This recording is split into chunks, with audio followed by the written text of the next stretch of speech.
9 यदि ए बराबर अवयव 0 ए बी ऋण ए 0 सी ऋण बी ऋण सी 0 तो 1/2 ए धन ए का परिवर्त तथा 1/2 ए ऋण ए का परिवर्त ज्ञात कीजिए। तो हमें इसमें ये दिया है और हमें इसमें इसकी सहायता से इसे ज्ञात करना है। तो यहाँ पर हम लिखेंगे दिया है ए बराबर अवयव 0 ए बी ऋण ए 0 सी ऋण बी ऋण सी 0। तो यहाँ पर हमें इसमें इसे ज्ञात करना है और हमें इसमें ए की परिवर्त की भी आवश्यकता है। तो इसलिए अब हम ए का परिवर्त ज्ञात करेंगे। तो उसके लिए हम इसे इस तरह लिखेंगे। तो यहाँ पर आ जाएगा 0 ए बी, फिर इससे इस तरह, तो यहाँ पर ऋण ए 0 सी, फिर इससे इस तरह, तो यहाँ पर ऋण बी ऋण सी 0। तो यहाँ पर अब हम पहले इसे ज्ञात करेंगे। तो यहाँ पर आ जाएगा 1/2 गुणा अवयव। यहाँ पर ए धन ए का परिवर्त है तो हम इन दोनों को जोड़ेंगे। तो हम पहले इसमें इसे जोड़ेंगे। तो यहाँ पर आ जाएगा 0, यहाँ पर 0 और यहाँ पर भी 0। फिर हम इसमें इसे जोड़ेंगे तो यहाँ पर आ जाएगा 0।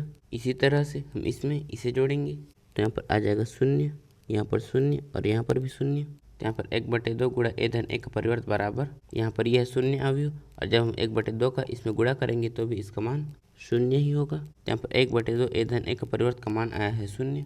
तो अब हम इसका मान ज्ञात करेंगे। तो यहाँ पर आ जाएगा 1/2 ए ऋण ए का परिवर्त बराबर 1/2 गुणा अवयव।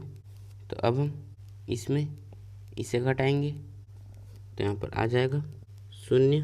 फिर हम ए में ऋण ए घटाएंगे तो ऋण का ऋण में गुणा, तो यहाँ पर ए धन ए, फिर हम ए में ए जोड़ेंगे तो यहाँ पर आ जाएगा 2a।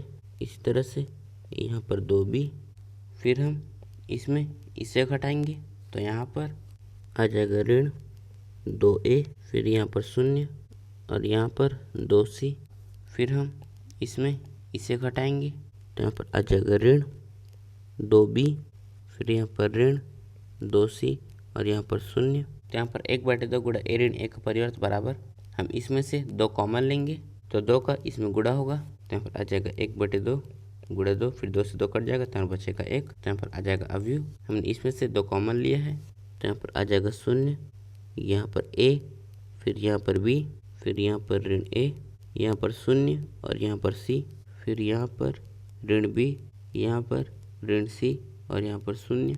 यहाँ पर हमने इसका मान ज्ञात कर लिया और यहाँ पर इसका मान आया 0 ए बी ऋण ए 0 सी ऋण बी ऋण सी 0।